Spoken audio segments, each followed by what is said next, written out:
واقعہ کربلا اس سے ریلیٹڈ نہیں ہے کہ جی ان کے اوپر پانی بند ہو گیا، ان کے اوپر ظلم ہوا، کتنے بندے شہید ہوئے، یہ سیکنڈری چیز ہے. اصل چیز ہے کربلا ہوئی کیوں نبی علیہ السلام کی محنت کو 50 سال کے اندر اس لیول تک پہنچا دیا گیا کہ ہزاروں صحابہ زندہ ہیں اور نبی صلی اللہ علیہ وآلہ وسلم کی پوری اولاد ذبح کر دی جاتی ہے.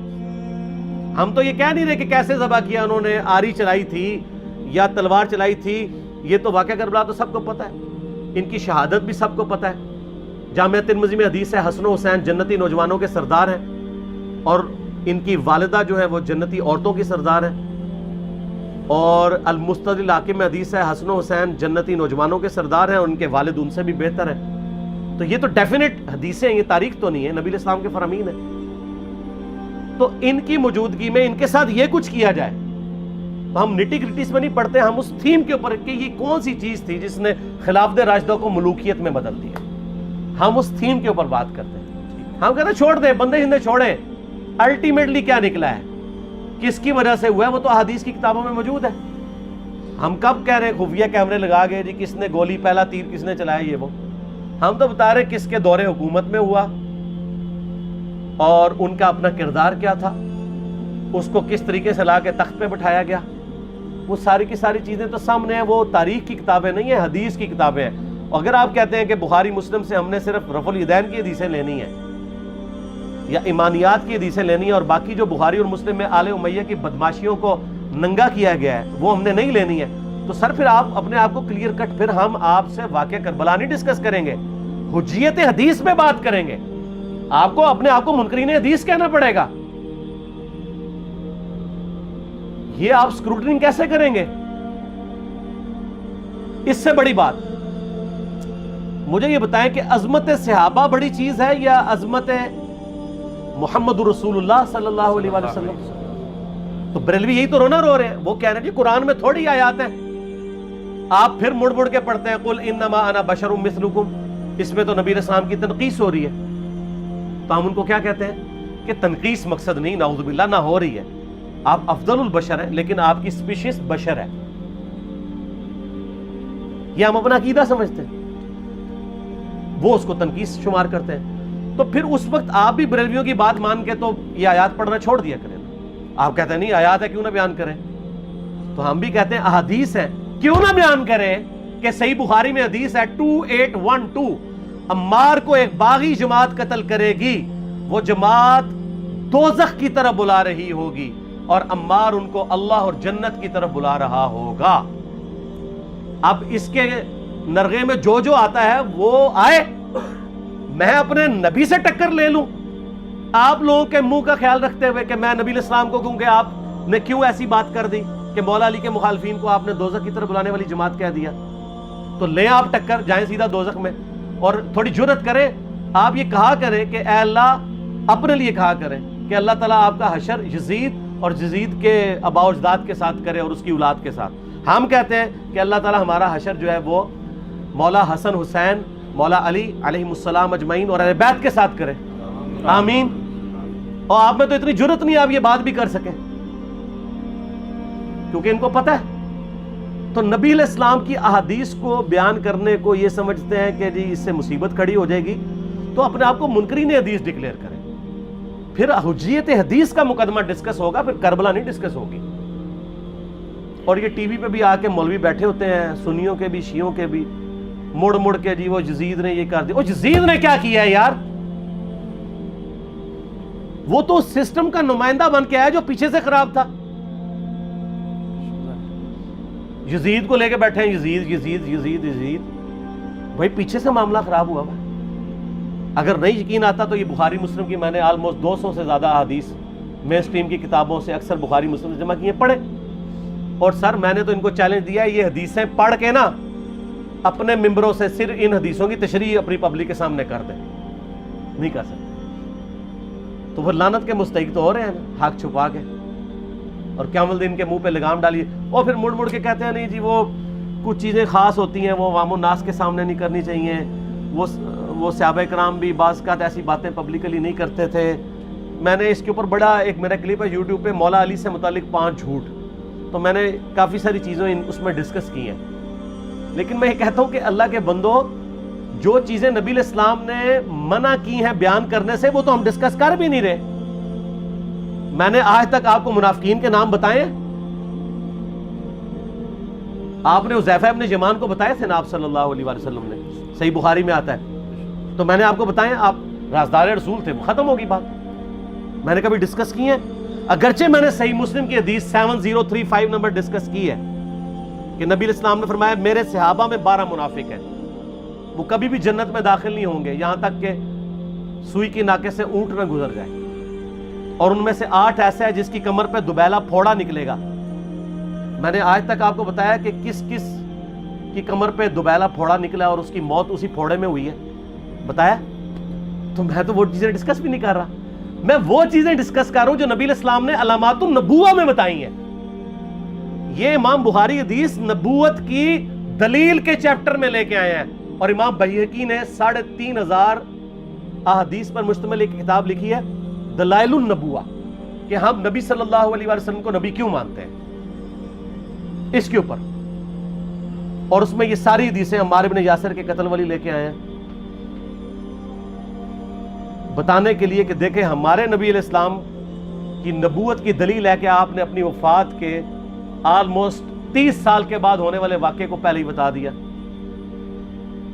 یہ حدیثیں چھپانے والی نہیں, بیان کرنے والی ہیں, علامات النبوہ کی حدیثیں. آپ کہتے ہیں چھپائیں, اگر کوئی حدیث دنیا میں نہیں چھپائی جا سکتی نا تو علامات النبوہ والی حدیث ہے, کیونکہ وہ تو نبی صلی اللہ علیہ وسلم کی نبوت کو جسٹیفائی کرتی ہے.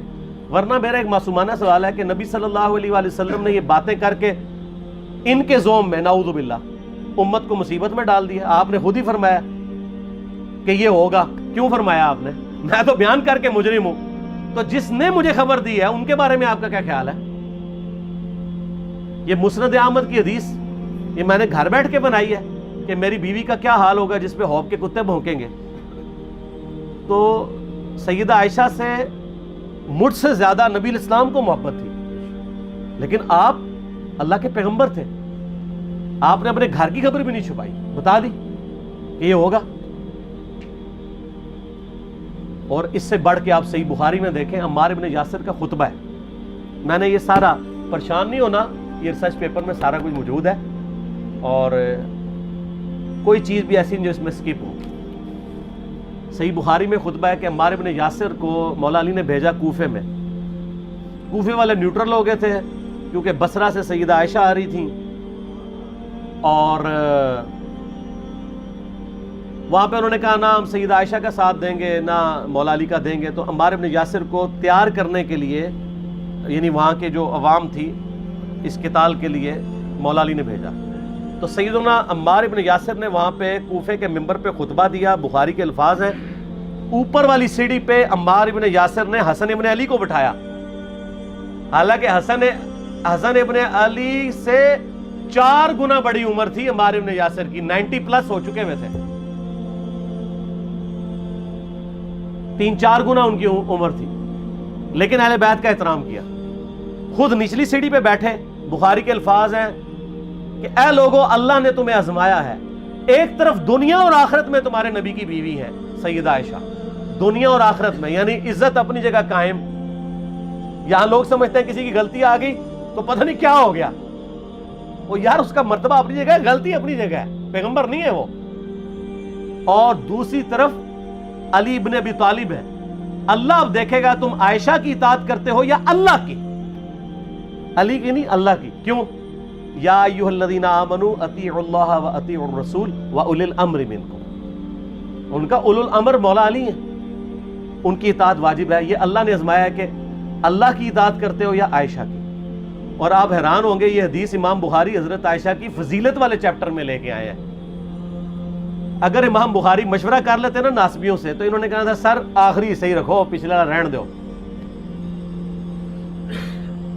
بلکہ پچھلے والا رکھو آخری والا رہن دو, کہ عائشہ دنیا اور آخرت میں. وہ حدیث گھڑنے کا میں آپ کو طریقہ بتاتا ہوں, کاٹ چھانٹ کرنے کا. وہ آدھی حدیثیں لکھتے ہیں نا, آدھی حدیث ایسے لکھتے ہیں امام بخاری کہ سیدہ عمار ابن یاسر نے خطبے کے دوران فرمایا کہ سیدہ عائشہ دنیا اور آخرت میں تمہارے نبی کی بیوی ہے, بس.